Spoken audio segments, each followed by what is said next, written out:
only say that in the time that I've been running, I've only had support from the men in our clubs.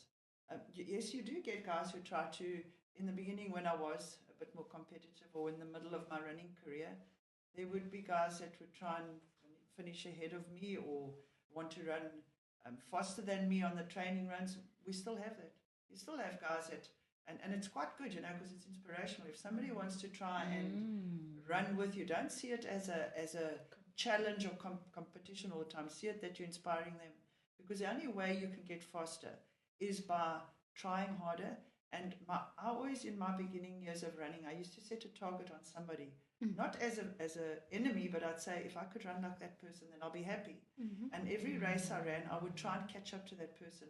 And through my training, and I got better with training, and I eventually caught up with the person, and I beat the person because I was competitive. We all have that bit of competitiveness in us. We can't.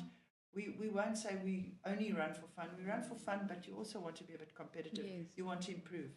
So I can honestly say challenges.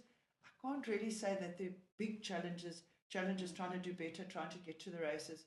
But I haven't had bad challenges with having to compete against men or worried that they wanted to compete against me. If they want to compete against me, I actually see it as an inspiration. I quite enjoy that. Yeah. So I haven't had those problems. Running, when I started, obviously there were much less people running then, and running, I've seen it increase. It has increased enormously. Like a vacuum going through.